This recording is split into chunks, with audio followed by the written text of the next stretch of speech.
Je te souhaite la bienvenue. Juste avant de commencer, une petite information. Cette vidéo est extraite de l'émission en direct La Ligne Rouge des Hauts Potentiels, dans laquelle tu peux poser tes questions et obtenir une réponse personnalisée. Cette émission est diffusée en direct chaque jeudi soir à 19h, heure de Paris, 13h, heure de Montréal, dans le groupe Facebook privé des élèves de l'Université des Hauts Potentiels.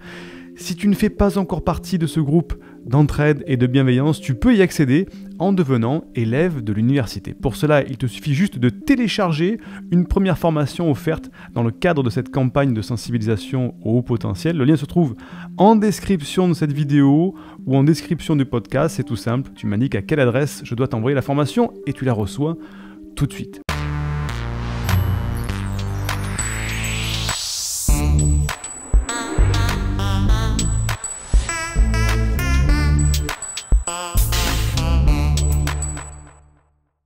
Dia, comment pourrais-je savoir ce qu'il me faut vraiment être motivé et accroché pour arriver à atteindre mes objectifs et enfin me satisfaire de mes accomplissements? Je n'arrive pas à entreprendre une chose et si je le fais, je n'arrive pas à suivre jusqu'au bout. Je me retrouve à chaque fois déprimé, renfermé sur moi-même et inutile à cause de mon temps de satisfaction. Alors, il y a ce qu'on appelle, moi ce que j'appelle, ce que j'appelais avant, une crise de aquabonisme, Dia.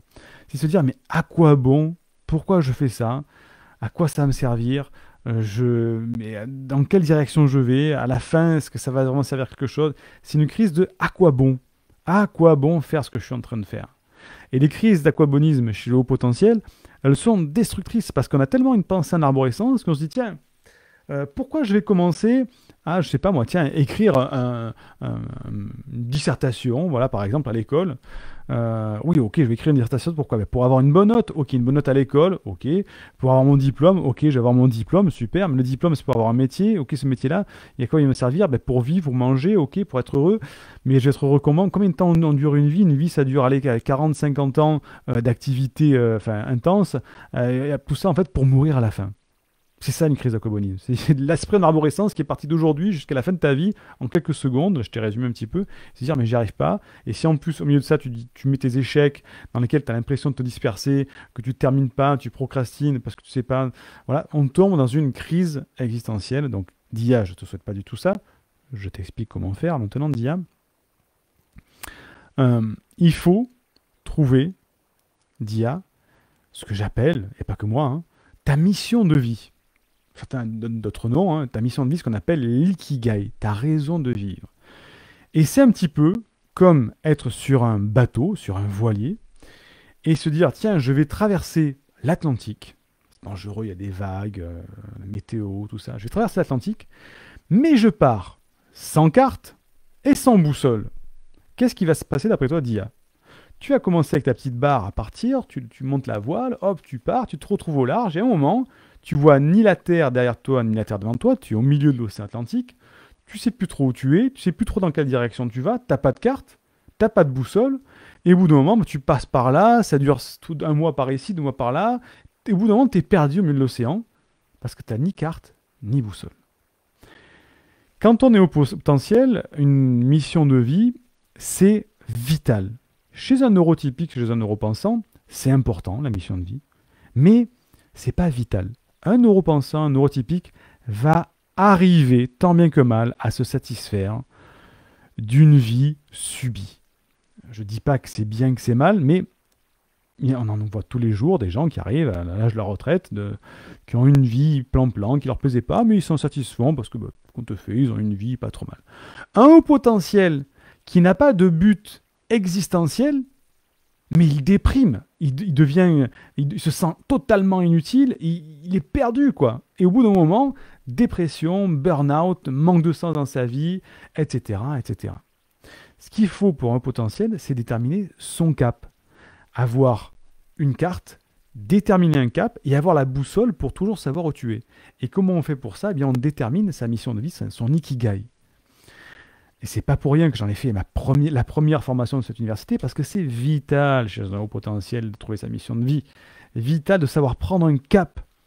Et quand on a pris un cap, après, Dia, c'est pour toi spécialement, Dia, quand on a pris un cap, après tout ce qu'on fait, qu'on avait l'habitude de faire un petit peu éparpillé, qu'on avait l'habitude de ne pas terminer, parce qu'on ne savait pas trop dans quel sens on partait, on se dit, mais en fait, maintenant que je sais que c'est pour atteindre ce but-là dans ma vie, d'épanouissement, ma mission de vie, je sais que ce que je vais le faire de manière un petit peu plus stratégique. C'est-à-dire qu'au lieu de partir dans un sujet qui me semble totalement très intéressant, mais je ne sais pas trop si ça va me faire avancer de mon but, ben je vais peut-être pas le faire.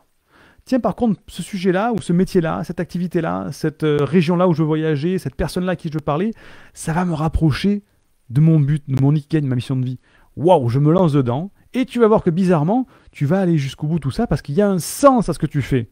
Et c'est là où je veux en venir. La mission de vie donne un sens à tout ce que tu fais. Et un haut potentiel, s'il n'y trouve pas de sens, au début, il va être super excité parce que c'est intéressant, c'est enrichissant.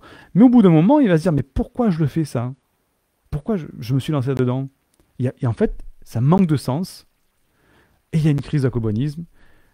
Et on tombe dans les travers de tout ça. Donc, trouver ta mission de vie, d'IA, c'est capital. Alors, je prêche encore une fois pour ma paroisse. Il y a une formation au sein de l'université qui s'appelle Trouve ta mission de vie. Elle est disponible sans arrêt. On peut la prendre dès qu'on arrive à l'université. Il y a une offre vraiment spéciale, avec une bouchée de pain pour cette formation qui est magique pour la faire, parce que justement, c'est capital. C'est la première étape sur laquelle il faut commencer. Après, il y a d'autres choses plus complexes, mais la mission de vie pour donner ton cap. Sinon, tu ne sais pas dans quoi tu pars. J'espère que je t'ai répondu. Dia. Indique-moi en description à quelle adresse t'as envoyé la formation offerte qui s'intitule « Canalise tes pensées envahissantes et profite de l'instant présent ». Et surtout, partage cette vidéo à une personne de ton entourage que ça pourrait aider. Et n'oublie pas, comme le disait Einstein, la folie c'est de faire toujours la même chose et de s'attendre à un résultat différent. Si tu veux t'épanouir avec ta douance, c'est le moment d'utiliser le bon mode d'emploi, celui qui fonctionne avec toi, et de changer pour faire de cette terre un monde meilleur.